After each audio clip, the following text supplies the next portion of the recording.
दोस्तों good morning. आज soil mechanics का मैं पार्ट सेकंड लेके आया हूँ। कल मैंने गुप्ता एंड गुप्ता का जो न्यू एडिशन है उसका पार्ट फर्स्ट करवाया था, जिसमें 65 के राउंड क्वेश्चन थे। आज मैं पार्ट सेकंड लेके आया हूँ। चलिए शुरू करते हैं फर्स्ट क्वेश्चन से। The most suitable method for drainage of fine grain cohesive soil is well point system, vacuum system, deep well system या इलेक्ट्रो ऑस्मोसिस सिस्टम। ठीक है, अब यहाँ पे ड्रेनेज की बात कर रहा है तो किसके लिए? फाइन ग्रेन कोहेसिव सॉइल के लिए। तो फाइन ग्रेन कोहेसिव सॉइल के लिए जो बेस्ट मेथड होता है वो कौन सा होता है? Electro osmosis system. ठीक है, एक minute, sorry, electro osmosis method इसमें करेक्ट हो जाएगा। ऑप्शन नंबर डी आपका करेक्ट हो जाएगा। इसमें क्या होता है? Moves pore water through electro osmotic flow. ठीक है, तो सबसे बेस्ट जो होता है आपका फाइन ग्रेन सॉइल के लिए इलेक्ट्रो ऑस्मोसिस मेथड होता है। Total number of stress component at a point with in a soil mass loaded at its boundary is 3, 6, 9, 16। इसका आंसर 9 हो जाएगा। कैसे होगा? 3D stress state has 3 normal and 6 share component, तो करेक्ट 9 गिविंग 9 स्ट्रेस कंपोनेंट, तो option number आपका C correct हो जाएगा। बॉज़निक influence factor for vertical pressure at depth Z and at the center of circular area of diameter A carrying uniformly distributed load। ठीक है, तो ये बहुत लंबा फॉर्मूला है, तो ऑप्शन नंबर डी इसमें मैं डायरेक्ट बता रहा हूँ, ये आपको याद रखना होगा। 1 - 1/1 plus bracket 1/2Z bracket of whole square whole की पावर 3/2। तो इसको डायरेक्ट याद रखना होगा और कोई चारा नहीं हमारे पास इसको वो करने का, तो इसको याद ही करना पड़ेगा, रटना ही पड़ेगा। ऑप्शन नंबर डी आपका करेक्ट हो जाएगा। The intensity of vertical pressure directly below a concentrated load of 3/2 pi tons at a depth of 3/2 pi metres. ठीक है, यहाँ पे देख सकते हैं जो आपका लोड है वो भी 3/2 पाई है, जबकि डेप्थ भी आपका 3/2 पाई है। ये इसलिए दे रखा है जिससे आपकी कैलकुलेशन थोड़ा ईजी हो जाए। फॉर्मूला आपका होता है sigma Z equal to 3Q/2 pi Z square. ठीक है, जेड आपकी डेप्थ होगी, क्यू आपका लोड हो गया, तो इसको फॉर्मूले जब हम रखते हैं तो आंसर आपका लगभग 1 टन पर मीटर स्क्वायर आपका आ जाएगा। ठीक है, कट पीट करके, तो ऑप्शन नंबर ए आपका करेक्ट हो जाएगा। Vertical stress on a vertical line at a constant radial distance from the axis of a vertical load is same at all depth, increases with depth. First increase attain a maximum value and then decrease, first decrease attain a minimum value and then increase. तो option number C आपका correct होगा। First increase attain a maximum value and then decrease, option number C आपका correct हो जाएगा। Phreatic line in a earthen dam, earthen dam के अंदर जो फ्रेटिक line होती है वो कैसी होती है? Straight, parabolic, circular, elliptical. ठीक है, तो ये कैसी होती है आपकी? B parabolic. ठीक है, बी पैराबोलिक होती है, जिसपे हाइड्रोस्टैटिक प्रेशर आपका कितना होता है? सॉरी, प्रेशर आपका कितना होता है? हाइड्रोस्टैटिक प्रेशर आपका कितना होता है? Equals to atmospheric pressure. Option number B यहाँ पे करेक्ट हो जाएगा फिलहाल के लिए, पैराबोलिक। वही क्वेश्चन अभी मैं जो बोल रहा था, the hydrostatic pressure on the phreatic line within a dam section is less than atmospheric pressure, equals to atmospheric pressure, greater than atmospheric pressure, none of the above. तो ये क्या होता है आपका? Option number B equal to atmospheric pressure, option number B आपका correct हो जाएगा। Rate of consolidation increases with decrease in temperature, increases with increase in temperature, is independent of temperature, is unaffected by permeability of soil. तो correct answer आपका होगा option number B, increases with increase in temperature. ठीक है, correct answer आपका option number B हो जाएगा। The unit of coefficient of consolidation centimetre square per gram centimetre square per second, gram per centimetre square per second, gram centimetre per second.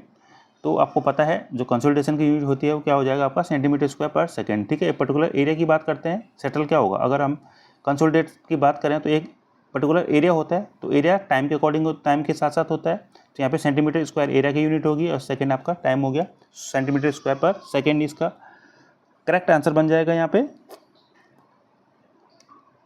ठीक है, Terzaghi basic differential equation for one dimensional consolidation of clay soil. ठीक है, clayey soil के लिए आपकी differential equation कौन सी हो जाएगी तरजागी की? du/dt CVd² u/dz का स्क्वायर, ऑप्शन नंबर डी आपका करेक्ट हो जाएगा।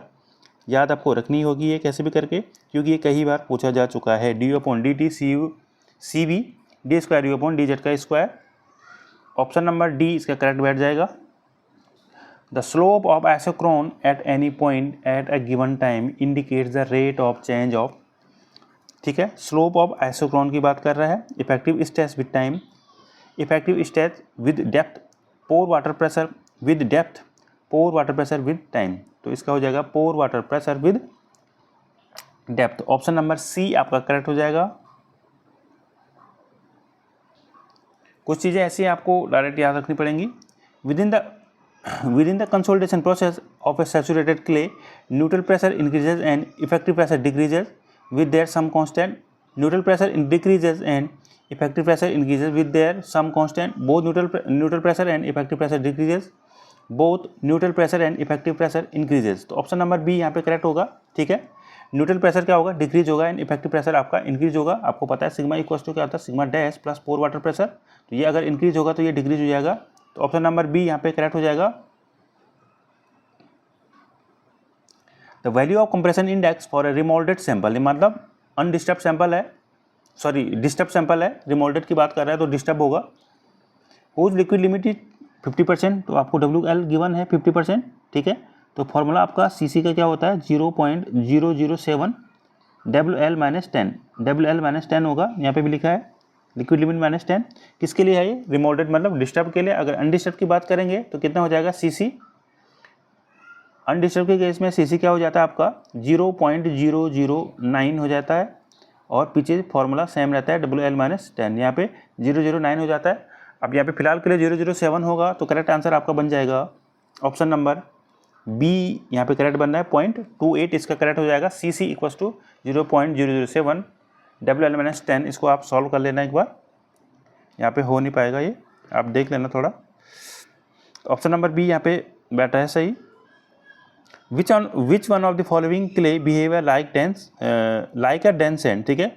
इसमें से कौन सी क्ले डेंस सैंड की तरह बिहेव करती है। Over consolidated clay with a high OCR, over consolidated clay with a low OCR, normally consolidated clay, under consolidated clay, ठीक है। यहाँ पे जो OCR होता है ओवर कंसोलिडेशन रेशियो, इसमें अलग अलग वैल्यू होती है अलग अलग प्रकार के कंसोलिडेशन के लिए।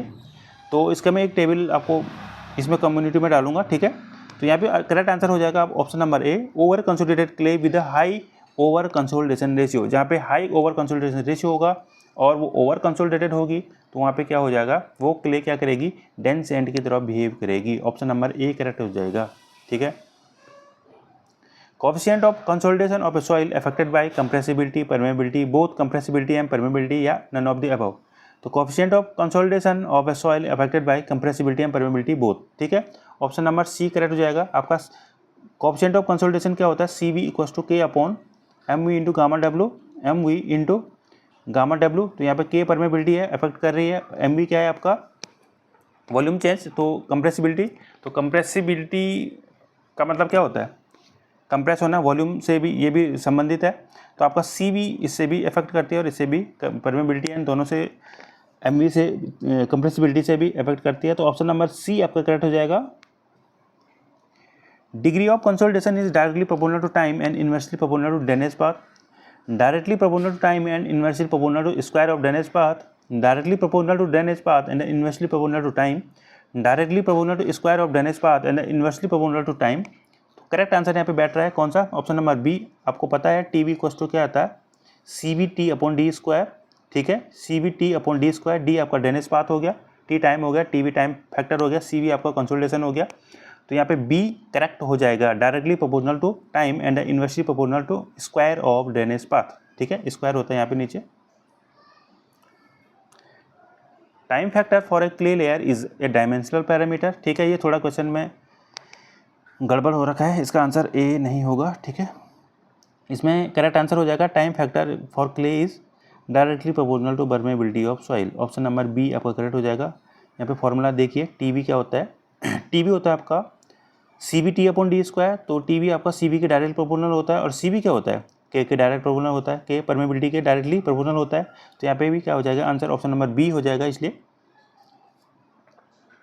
CV इक्वल्स क्या होता है, K upon MV into gamma W, ये होता है ना। तो K क्या है, डायरेक्टली प्रोपोर्शनल है, तो यहाँ पे क्या हो जाएगा, ऑप्शन नंबर बी करेक्ट हो जाएगा। If the time required for 50% consolidation of a remoulded sample of clay with single drainage T, then the time required for consolidated to the same sample वो same degree of double drainage, ठीक है। यहाँ पे मैंने क्या बताया था आपका CVT अपॉन डी स्क्वायर होता है ना, किसका, टाइम फैक्टर। तो टी क्या है आपका डी स्क्वायर, तो टी डी इसका इधर चले जाएगा और T proportional to D square होता है। तो पहले वाले केस में क्या हो जाएगा ये टी डी स्क्वायर, दूसरे वाले केस में क्या होता है डी अपॉन टू का होल स्क्वायर हो जाएगा, क्योंकि डबल ड्रेनेज हो जाएगा। तो ये क्या हो जाएगा डी स्क्वायर का हो जाएगा, डी स्क्वायर कैंसिल होकर के कितना हो गया 1/4, यानी T/4 इसका करेक्ट आंसर हो जाएगा। ऑप्शन नंबर ए करेक्ट हो जाएगा।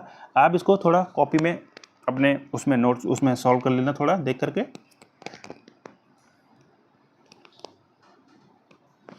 84 पे आते हैं।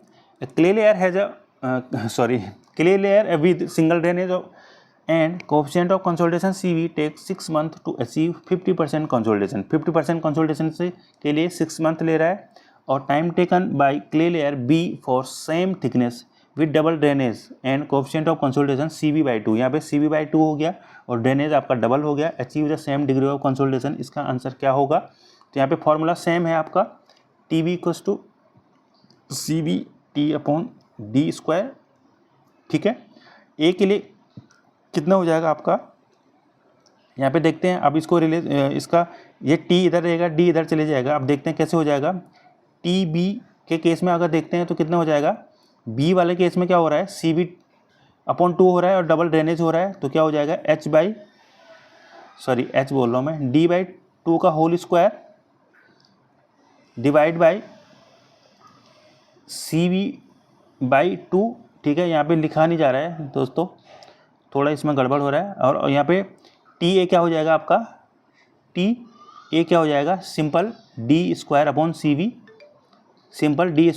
CV होगा यहाँ पे।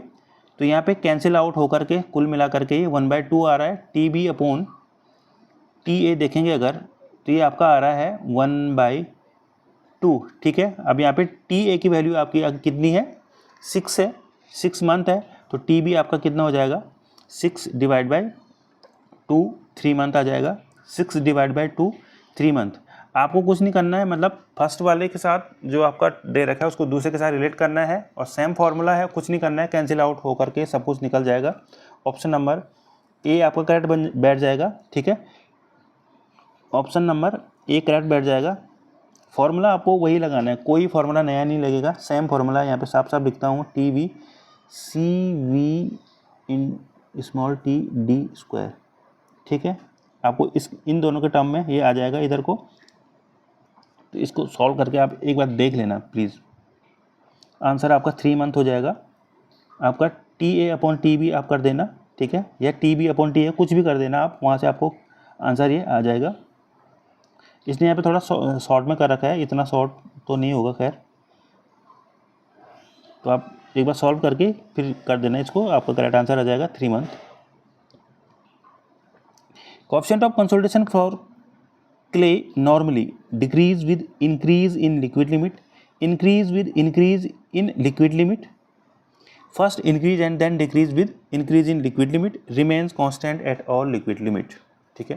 तो आंसर आपका क्या होगा decrease with increase in liquid limit, ठीक है।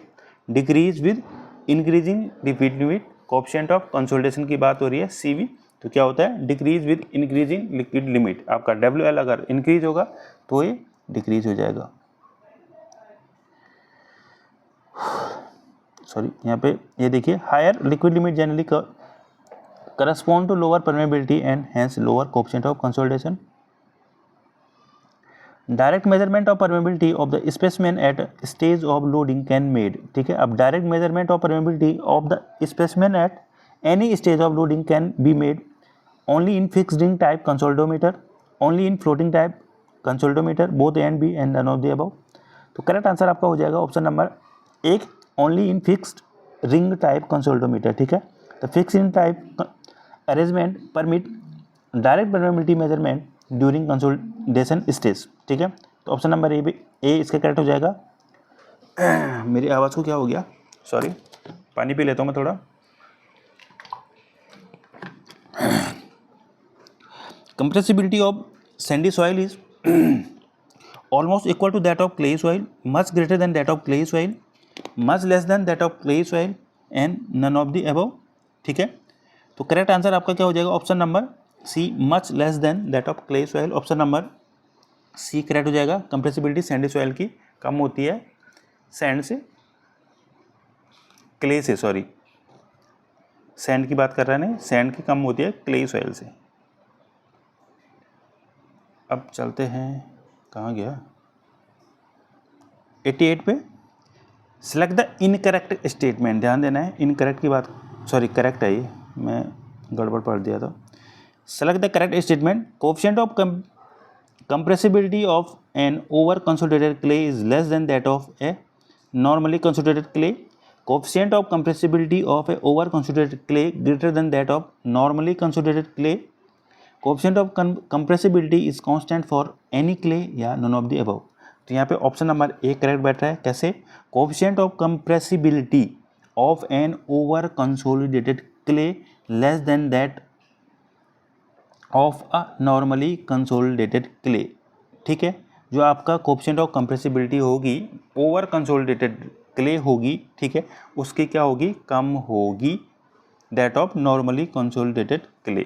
ठीक है, और जो ओवर कंसोलिडेटेड है जो सॉइल, उसमें कंप्रेसिबिलिटी कम ही होगी। ठीक है, तो ऑप्शन नंबर ए आपका ज़्यादा सुटेबल बैठ जाएगा इसमें आंसर। ठीक है, हाँ ए करेक्ट बैठ जाएगा 88 का।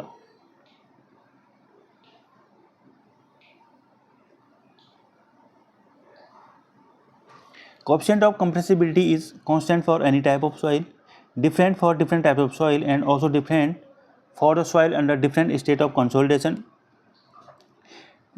Different for different types of soil but same for all soil under different stage of consolidation. ठीक है, independent of type of soil but depends on the stress history of soil. ठीक है, तो इसका answer option number B होगा। Different for different type of soil, ठीक है, compressibility अलग होगी अलग अलग सॉइल के लिए, and also different for soil under different stage of consolidation. ठीक है, अलग अलग कंसोलिडेशन की अलग अलग स्टेज के लिए अलग अलग होगा। ठीक है, और लोडिंग के लिए तो होगा ही अलग। ठीक है, चलिए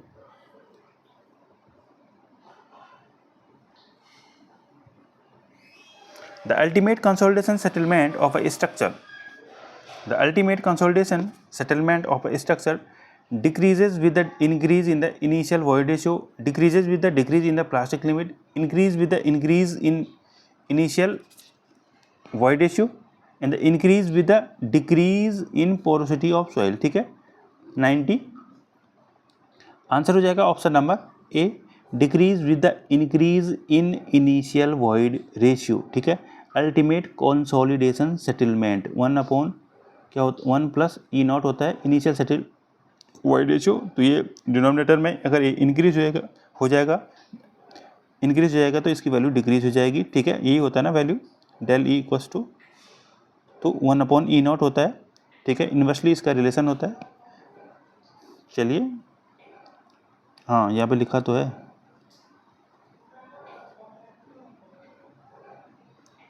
अगले क्वेश्चन पे चलते हैं। The ultimate consolidation settlement of a soil is directly proportional to void ratio, directly proportional to compression index, inversely proportional to the compression index, या नन ऑफ द अबव। तो यहाँ पे फॉर्मूला आप देख सकते हैं यहाँ पे।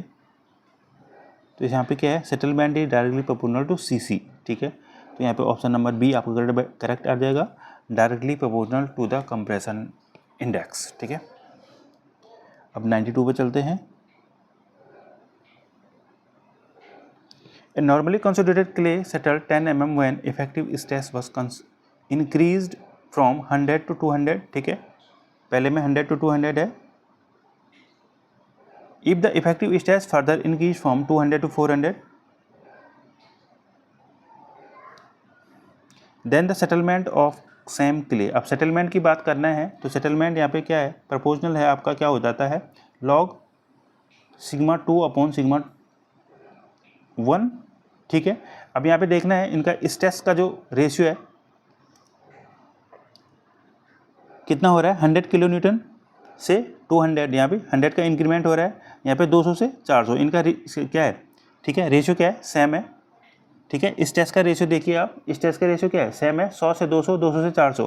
तो रेशियो क्या आ रहा है इनका, सेम आ रहा है 1:2 का, तो यहाँ पे जो सेटलमेंट है उसका रेशियो भी क्या होगा, सेम होगा। ठीक है, तो आंसर हो जाएगा आपका 10 mm ही होगा। ठीक है, तो यहाँ पे सेटलमेंट जब 10 था तो यहाँ पे क्या हो जाएगा आपका 10 हो जाएगा σ2/σ1 लॉग। ठीक है, तो यहाँ पे सेटलमेंट भी प्रोपोर्शनल होगा, तो यहाँ पे सेम इंक्रीमेंट है, सेम रेशियो में इंक्रीमेंट है, तो आंसर भी आपका सेम हो जाएगा 10 mm।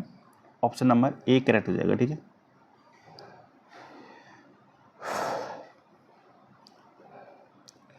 Course grain soil are best compacted by a drum roller, rubber tyre roller, sheep foot roller या वाइब्रेटरी रोलर। ठीक है, सी फुट रोलर आपके कोजिव सॉइल के लिए होता है, जबकि यहाँ पे आंसर हो जाएगा आपका vibratory roller. Option number D आपका करेक्ट हो जाएगा, वाइब्रेटरी रोलर किसके लिए, कोर्स ग्रेन सॉइल के केस में। ठीक है,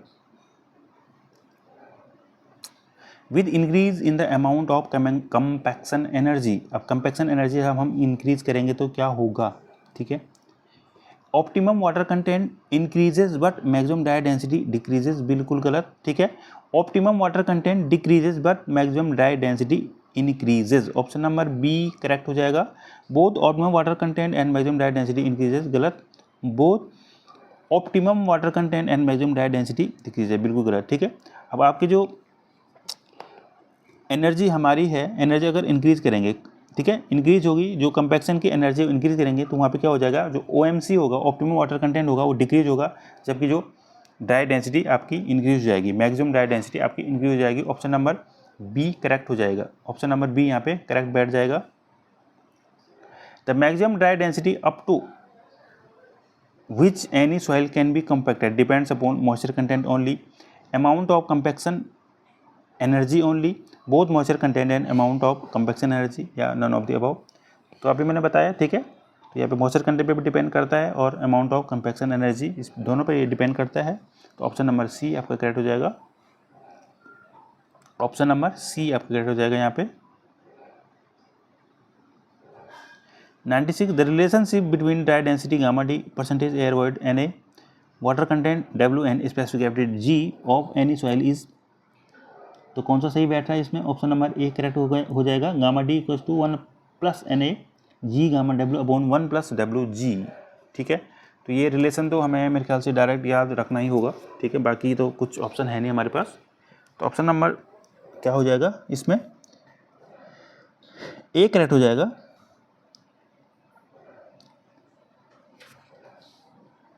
(97) पे चलते हैं। For better strength and stability the fine grain soil and coarse grain soil are compacted respectively as OMC, optimum moisture content, dry of OMC and wet of OMC। तो यहाँ पे पहले किसी बात कर रहा है फाइन ग्रेन के लिए, तो फाइन ग्रेन के लिए वेट होगा। ठीक है, ऑप्शन नंबर बी यहाँ पे करेक्ट होगा, इसके लिए डायरेक्ट बता देता हूँ, wait of OMC and dry of OMC। ठीक है, किसके लिए, जो आपकी फाइन ग्रेन सॉइल के लिए वेट ऑफ OMC एंड जो कोर्स ग्रेन के लिए ड्राई ऑफ OMC करेक्ट होगा, option number B.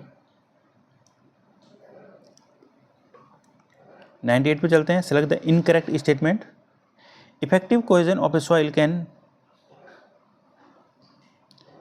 Never have a negative value, तो यहाँ पे इनकरेक्ट की बात कर रहे हैं, ये ध्यान देना, इनकरेक्ट की बात कर रहा है। Effective cohesion of a soil can never have a negative value, effective angle of interfriction for coarse grain soil is rarely below 30। ठीक है, effective angle of internal friction for a soil increases at states of compactness increases. Effective angle of internal friction is a complicated function of mineralogy and a clay size content. ठीक है, clay size content, option number ए इसमें correct होगा।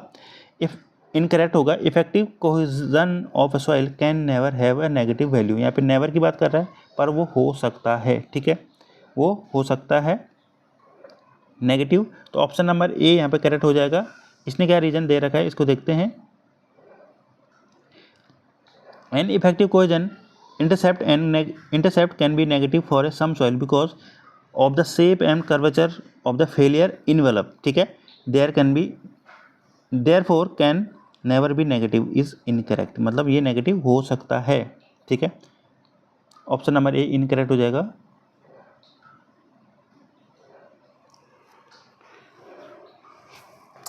For a loose sand sample and dense sand sample consolidated to a same effective stress, ठीक है, 99 की बात कर रहा है। Ultimate strength is same and peak strength is same. Ultimate strength is different but peak strength is same. Ultimate strength is same but peak strength of dense sand is greater than that of loose sand. Ultimate strength is same but peak strength of loose sand is greater than that of dense sand. तो answer आपका क्या हो जाएगा? Question क्या था? For loose sand sample and dense sand sample consolidated to same effective stress. ठीक है, तो यहाँ पे आंसर बन जाएगा आपको option number C. Ultimate strength same होगी बट पीक स्ट्रेंथ जो होगी डेंस सैंड की वो ज़्यादा होगी देन लूज सैंड। ठीक है, तो ऑप्शन नंबर सी आपका करेक्ट बन जाएगा इसमें।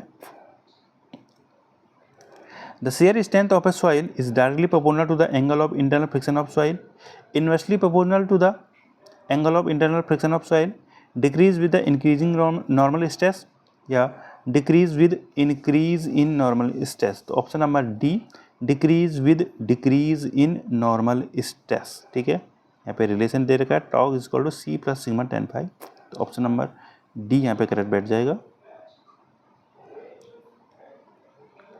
स्कैम्पटन pore pressure coefficient B for saturated soil. ठीक है, सैचुरेटेड सॉइल की बात कर रहे हैं तो यहाँ पे आंसर हो जाएगा ऑप्शन नंबर A1। ठीक है, और ड्राई सॉइल के लिए कितना होता है 0। तो यहाँ पे फिलहाल के लिए आंसर क्या हो जाएगा option number A1। shear strength of a soil is unique function of effective stress only, total stress only, both effective stress and total stress या none of the above। तो करेक्ट आंसर होगा option number ए effective stress only. ठीक है, in deposit of normally consolidated clay, in a deposit of normally consolidated clay, effective stress increases with depth but water content and undrained strength decrease with depth. Effective stress and water content increase with depth but undrained strength decrease with depth. Effective stress and undrained strength increase with depth but water content decrease with depth.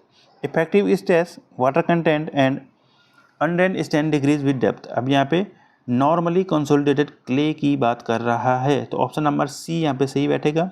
Effective stress and undrained strength increase with depth. ठीक है, but water content decrease with depth. ठीक है, water content decrease होगा और जो आपका undrained strength होगी effective stress होगी वो क्या होगा इंक्रीज होगा। ठीक है, ऑप्शन नंबर सी इस करेक्ट हो जाएगा। आप इसको थोड़ा जिसका जो एक्सप्लेनेशन है आप इसको भी पढ़ लेना। ठीक है, वीडियो लंबी ना हो इसलिए मैं जल्दी भी कर रहा हूँ, कुछ ज़्यादा लंबी नहीं करूँगा। Select the incorrect statement. Effective angle of shearing resistance increase as the size of particle increases. Effective angle of shearing resistance increase as the size of particle increases as the soil gradation improves, is limited to a maximum value of 45 degree, is rarely more than 30 degree for fine grain soil. तो यहाँ पे incorrect जो होगा आपका option number सी होगा। यहाँ पे कोई लिमिटेशन नहीं होती है, जबकि इसने बोल रखा है limited to maximum value 45 degree, ऐसा नहीं है। तो ऑप्शन नंबर सी करेक्ट हो जाएगा इसका। Unconfined compressive strain test is undrain test, drain test, consolidated undrain test या कंसोलिडेटेड ड्रेन टेस्ट। तो आंसर हो जाएगा आपका अनड्रेन्ड टेस्ट। जो अनकन्फाइंड कंप्रेशन टेस्ट होता है यूसी वो होता है आपका अनड्रेन्ड। ऑप्शन नंबर ए, मतलब यहाँ पे जो ड्रेनेज होता है वो अलाउ नहीं होता है। ठीक है, पैक होता है बिल्कुल। For a base failure the depth factor DF is 0, 1, greater than 0, less than 1 या ग्रेटर देन 1। तो ऑप्शन नंबर डी आपका करेक्ट हो जाएगा। DF is always greater than 1। ठीक है, greater than 1। Base failure has deep slip surface extending below the toe corresponding to DF, depth factor is greater than 1। ठीक है, base failure of a finite slope occurs when the soil below the level of toe is strong, occurs when there is relatively weak zone in upper part of the slope, occurs when the soil below the toe is relatively soft and weak, is a most common failure and occurs relatively steep slopes। तो answer आपका C correct बन जाएगा इसमें। Occurs when the soil below the toe is relatively soft and weak, ठीक है। Bishop method of stability analysis is more conservative, neglect the effect of force acting on the side of the slice, assume the slip surface as an arc of circle, ठीक है, and all of the above। तो ये question मैंने कई बार community में भी डाला है, तो ऑप्शन नंबर सी हो जाएगा, assume the slip of surface as an arc of circle, ठीक है। कौन सा मेथड है? Bishop method of stability analysis, ठीक है। allowable bearing pressure for a foundation depends upon allowable settlement only, ultimate bearing capacity of soil only, both allowable settlement and ultimate bearing capacity, या none of the above। तो answer हो जाएगा option number C, both allowable settlement and ultimate bearing capacity, ठीक है। Answer option number सी हो जाएगा आपका। According to Rankine analysis the minimum depth of foundation is equal to P upon W 1 minus sine five upon 1 plus sine five का whole square. तो option number B आपका बन जाएगा सही, क्यू अपॉन गामा जो दे रखा है, कुछ भी बोल दो, ऑप्शन नंबर बी होगा। इसको कभी कभी ऐसे भी लिख देते हैं 1 minus sine five upon 1 plus sine five whole का स्क्वायर, ठीक है। तो ऑप्शन नंबर बी आपका करेक्ट हो जाएगा। According to Terzaghi the ultimate bearing capacity at ground surface for a purely cohesive soil and for a smooth base of a stiff footing is, ठीक है। तो करेक्ट आंसर इसमें 5 point सी होगा, option number सी इसका correct बैठ जाएगा, ठीक है। For 5 = 0 Terzaghi stiff footing factor N C score 5.7, ठीक है। ऑप्शन नंबर सी करेक्ट हो जाएगा। इसमें आपने देखा होगा कुछ क्वेश्चन बीच में मिस है, मिस इसलिए हुए क्योंकि वो थोड़ा बड़े थे, बड़े मीन्स उसमें मैटर थोड़ा ज़्यादा था और फिगर थे उसमें, फिगर सॉल्व मतलब बहुत बड़े बड़े फिगर बना रखे थे, तो इसलिए उनको मैंने पुट नहीं किया है, इसलिए स्किप हुए हैं वो। The net ultimate bearing capacity of purely cohesive soil depends upon width of footing and is independent of depth of footing, depends on the depth of footing and independent of width of footing, depth depends on both depth and width of footing, is independent of both depth and width of footing, ठीक है। तो option number ए इसका correct होगा, depends on width of footing and is independent of depth of footing. किस पे? width पे depend करता है, नहीं डेप्थ पे, ठीक है। तो ऑप्शन नंबर ए करेक्ट हो जाएगा। For purely cohesive soil, the net ultimate bearing capacity governed by cohesion and footing width shape effect, while depth does not enter the next expression in the same way. Sorry, option number ए इसलिए इसमें correct हो जाएगा। The rise of water table below the foundation influences the bearing capacity of soil mainly by reducing। अब यहाँ पे देख रहे हैं राइज ऑफ वाटर टेबल, जब राइज होता है तो क्या होगा, cohesion and effective angle of shearing resistance, ठीक है, रिड्यूसिंग, ठीक है, mainly by reducing cohesion and effective unit weight of soil, effective unit weight of soil and effective angle of shearing resistance, effective angle of shearing resistance. तो option number B हो इसमें correct हो जाए, bearing capacity of soil mainly reducing cohesive and effective unit weight of soil, cohesion and effective unit weight of soil के कारण क्या हो जाता है, इसमें जो आपका बेयरिंग कैपेसिटी है वो अफेक्ट करती है, ठीक है, मेनली रिड्यूस होती है किससे, cohesion and effective unit weight के कारण, ठीक है। ऑप्शन नंबर बी करेक्ट हो जाएगा। Terzaghi general bearing capacity formula for a stiff footing CNC plus gamma D NQ plus 0.5 gamma NQ B gives shape bearing capacity, net shape bearing capacity, ultimate bearing capacity, net bearing capacity, ठीक है। तो ये वाले term तो थोड़ा confusion सभी को करते हैं क्योंकि सारे एक जैसे ही लगते हैं। तो ऑप्शन नंबर सी यहाँ पे करेक्ट हो जाएगा। इस पर एक शॉर्ट वीडियो जरूर बनाऊंगा मैं, ये कैसे कैसे अलग होता है। तो ऑप्शन नंबर सी इससे करेक्ट हो जाएगा, ultimate bearing capacity. Terzaghi bearing capacity factor NC, NQ and gamma are function of cohesion only, angle of internal friction only, both cohesion and angle of internal friction none of the above. इसको ध्यान देना है, बहुत important question है, कई बार पूछा गया है। तो इसका आंसर हो जाएगा option number B, angle of internal friction only, ठीक है। In the plate loading test determining the bearing capacity of soil, the size of square bearing plate should be, आपको पता है इसका साइज कितना होता है, 300 से लेकर के 750 mm, ठीक है। तो ऑप्शन नंबर बी आपका करेक्ट हो जाएगा, 300 mm and 7 between 300 mm 750 mm, ठीक है। 300 से 750 between.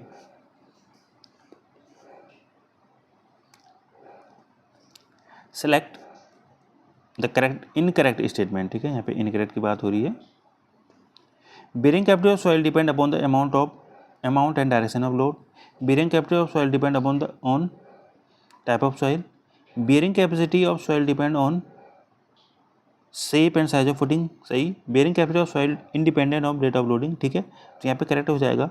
Bearing capacity of soil depend upon the amount, ठीक है, पर डायरेक्शन ऑफ लोडिंग ये सही नहीं बैठ रहा है, तो इनकरेक्ट स्टेटमेंट इसमें ऑप्शन नंबर ए करेक्ट हो जाएगा, ठीक है।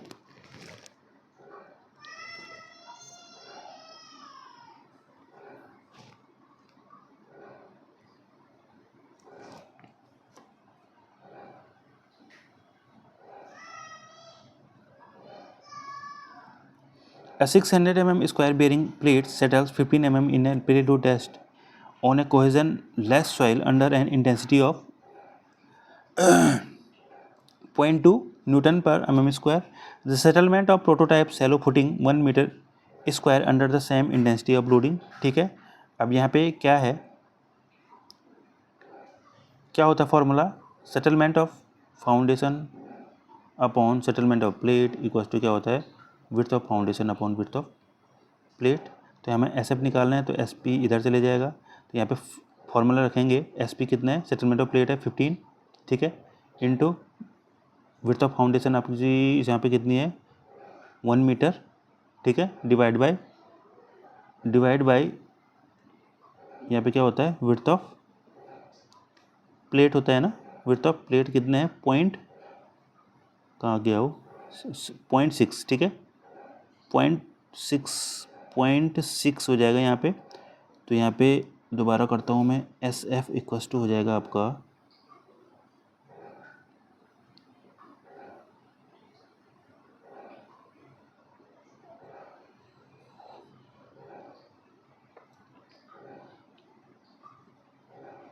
0.15 इंटू विड्थ ऑफ फाउंडेशन कितनी है आपकी,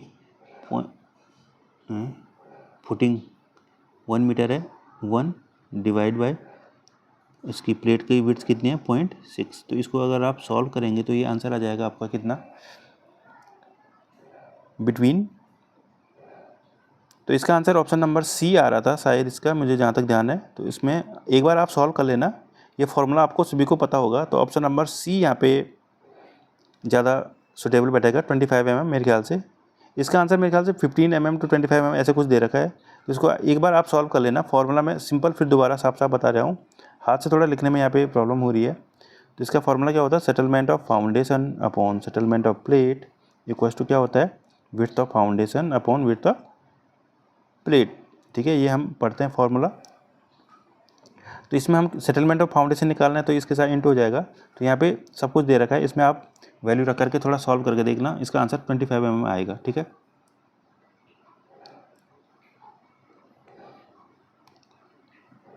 (48) ये भी सेम क्वेश्चन है, इसमें साइज़ क्या दे रखा है बेरिंग प्लेट का, 300 mm दे रखा है, सेटल हो रही है 15 mm, ठीक है, लोडिंग दे रखा है 0.2 न्यूटन पर mm square, and settlement of prototype footing is 1, same intensity of loading है, तो लोडिंग से हमें कोई लेने देना नहीं है। सेम फार्मूला आप यूज़ करेंगे, S F upon S P equal to B F upon B P, ठीक है, सेम फार्मूला यूज़ करके आप निकाल सकते हैं। तो इसमें करेक्ट आंसर आएगा सी, वही वाला फार्मूला आपको यूज़ करना है जो मैंने अभी बताया है, ठीक है, सेटलमेंट वाला। Rise of water table in cohesionless soil up to a ground surface reduces the net ultimate bearing capacity approximately by, ठीक है, अगर राइज वाटर टेबल हो जाता है आपका कोहेजनलेस सॉइल के केस में अप टू ग्राउंड, तो यहाँ पे स्ट्रेंथ आपकी बेरिंग कैपेसिटी, आपकी ultimate bearing capacity, net ultimate bearing capacity आपकी कितनी कम हो जाएगी, 50% तक। ऑप्शन नंबर बी करेक्ट हो जाएगा, 50%। Contact pressure beneath a rigid footing resting on cohesive soil. अब यहाँ पे rigid footing and resting on cohesive soil है, तो यहाँ पे क्या होता है, कोहेसिव सॉइल के लिए एस पे ज़्यादा होता है, more at edge compare to middle, ठीक है, more at edge compare to middle, ठीक है, मतलब ऐसे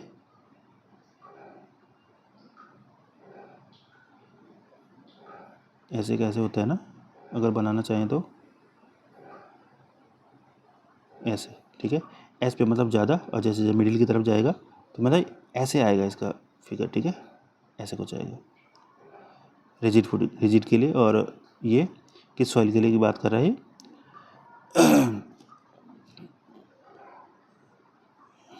किस सॉइल की बात कर रहा है, कोहेसिव सॉइल की, ठीक है, कोहेसिव सॉइल की ये बात कर रहा है। तो ऑप्शन नंबर बी आपका सही हो जाएगा। ऐसे कुछ आएगा फिगर, ठीक है, यहाँ पे ज़्यादा है एज पे, सेंटर में कम।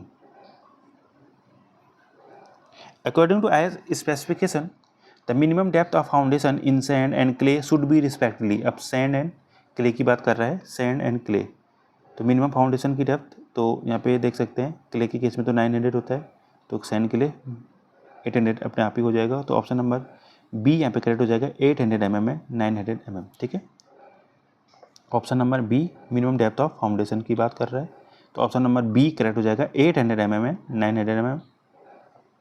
The maximum differential settlement of isolated footing on clay soil should be limited to. इसकी पूरी टेबल होती है, ठीक है, आइसोलेटेड के लिए, राफ्ट के लिए, ठीक है, क्ले के लिए और सैंड के लिए अलग अलग होता है। तो यहाँ पे आंसर हो जाएगा आपका, डिफरेंशियल सेटलमेंट के लिए अलग होता है, टोटल सेटलमेंट के लिए अलग होता है। तो यहाँ पे डिफरेंशियल की बात कर रहे हैं, तो यहाँ पे आंसर हो जाएगा आपका 40 mm। Option number B correct हो जाएगा, 40 mm, ठीक है, limited to 40 mm। A combined footing is generally used when number of columns is more than than 2 and they are spaced far apart, ठीक है, तो ये तो नहीं होगा। Number of column is 2 and they space close each other, ये बिल्कुल सही है। Number of columns is 2 and they are space far, नहीं, फार तो होगा नहीं, देयर इज ओनली 1 कॉलम, ठीक है। तो ऑप्शन नंबर बी आपका करेक्ट होगा, number of column is 2 and they are spaced close to each other, ठीक है, ऑप्शन नंबर बी करेक्ट हो जाएगा। पढ़ सकते हैं आप इसको। Negative skin friction on a pile acts downward and increase the load bearing capacity. Increase तो कभी नहीं होगा इसका आंसर, इंक्रीज तो करेगा नहीं ये, ठीक है, यहाँ पे इंक्रीज दे रखा है, ये भी होगा नहीं। हाँ, थर्ड वाला देखते हैं, act downward and reduce the load bearing capacity, reduce होगा, ठीक है, act downward, option number C correct होगा। Skin friction, negative skin friction क्या करेगा आपका, act downward and reduce the load carrying capacity of the pile, ठीक है, option number C आपका करेक्ट हो जाएगा। A single acting steam hammer weighing 22.5 kilonewton and falling through a height of 1.2 meter drive a pile if the final set is 12.5 mm according to engineering rules formula, ठीक है। तो यहाँ पे answer इसका option number ए आ रहा है। तो इसका फॉर्मूला देखते हैं क्या है, WH6, इसका फॉर्मूला होता है आपका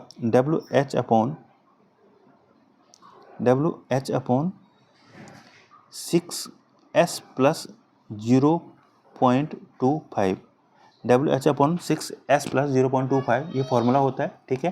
तो यहाँ पे जो एलोवेबल लोड होगा, एलोवेबल लोड निकलेगा, ठीक है, अल्टीमेट कैपेसिटी नहीं, एलोवेबल लोड की बात कर रहे हैं। तो ये आंसर ऑप्शन नंबर ए होगा, यहाँ पे सी नहीं होगा, ध्यान देना, सी नहीं होगा इसका आंसर, क्योंकि जो फॉर्मूला होता है एलोवेबल लोड का होता है। तो एलोवेबल लोड 300 किलोमीटर आएगा। आप इस फॉर्मूले में इसको पुट कर देना, एक बार देखना क्या क्या आता है, ठीक है। ये फ्री फॉल हाइट हो गया, ये W का लोड हो गया, ठीक है, हाँ, इसको आप पुट करके एक बार कैलकुलेटर में करके देख लेना, ठीक है, फॉर्मूला मैंने आपको बता दिया। तो इसका आंसर 300 आएगा, बट ध्यान देना ये वाला ऑप्शन यहाँ पे गलत हो रखा था, ऑप्शन नंबर ए इसका करेक्ट होगा। Allowable load for the pile is 300 kilometre, ठीक है, WH/6+S+0.26, ठीक है।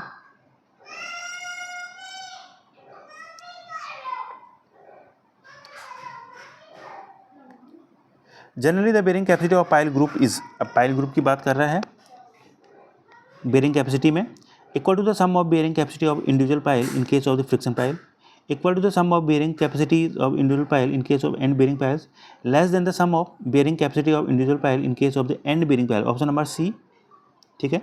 Greater than that the sum of bearing capacity of individual pile in case of friction pile, ठीक है। अब कम होती है प्रीमियम ग्रुप पाइल की जो स्ट्रेंथ होती है, सॉरी कैपेसिटी, बेरिंग कैपेसिटी होती है, वो लेस होती है sum of the bearing capacity in individual piles in case of end bearing pile, ठीक है, इसकी कम होगा। ग्रुप की पाइल है और सिंगल पाइल है तो उनकी जो सम करेंगे तो उससे कम ही होती है, less than the sum of bearing capacity of individual pile in case of end bearing piles, ठीक है, ऑप्शन नंबर सी इसके करेक्ट हो जाएगा। तो दोस्तों ये क्वेश्चन थे 156 तक। इसमें मुझे पता है कुछ क्वेश्चन मिस हुए हैं बीच में। मिस मैंने बता दिया क्यों हुए हैं। कुछ में मैटर बहुत ज़्यादा था, मैटर ज़्यादा होने के कारण कुछ फिगर भी थे, तो इससे वो ऐड नहीं हो पाए। मैंने कोशिश की है इसमें सारे क्वेश्चन लेने की। 2 पार्ट आ गए, इसका थर्ड पार्ट लाऊंगा। हाँ, पहले बता रहा हूँ, थर्ड पार्ट वाले में जो असर्शन रीजन वाले हैं वो वाले मैं नहीं लाऊंगा, पीछे वाले। और कुछ बड़े क्वेश्चन है जिनमें फिगर वगैरह दे रखा है, कुछ ज़्यादा है, ठीक है। तो मैं PDF इसमें कन्वर्ट करता हूँ तो उसमें थोड़ा दिक्कत हो जाती है। तो इसलिए मैं इसमें जो क्वेश्चन होंगे, अच्छे अच्छे क्वेश्चन जो और होंगे, उनको मैं फिर ऐड करूँगा। पार्ट थर्ड आएगा एक और, जिसमें क्वेश्चन भले थोड़ा क्या पता कम हो, इसमें भी अराउंड 50-60 क्वेश्चन रहे होंगे। तो 2 पार्ट हो गए, एक पार्ट और आएगा, उसमें भी अच्छे क्वेश्चन होंगे, ठीक है। तो नेक्स्ट पार्ट में कल लेके आऊँगा, ठीक है। तो आपको वीडियो कैसी लगी ज़रूर बताना कमेंट में। और क्या बोलते इसको, कुछ गलती होगी कहीं पे कुछ किसी चीज़ में, तो वो भी आप बता देना। लाइक भी करना, शेयर अपने दोस्तों के साथ ज़रूर करना। आपके ग्रुप में होंगे किसी आपके दोस्त वगैरह, तो वहाँ भी आप थोड़ा शेयर कर लेना वीडियो को। और कम्युनिटी भी आप ज्वाइन कर लेना। कम्युनिटी के अंदर मैं क्वेश्चन डेली पोस्ट करता हूँ, वहाँ भी आप ज्वाइन करना, ठीक है। तो वीडियो कैसी लगी कमेंट में ज़रूर बताना, प्लीज़ प्लीज़ प्लीज़, ठीक है। तब तक के लिए thank you so much, bye.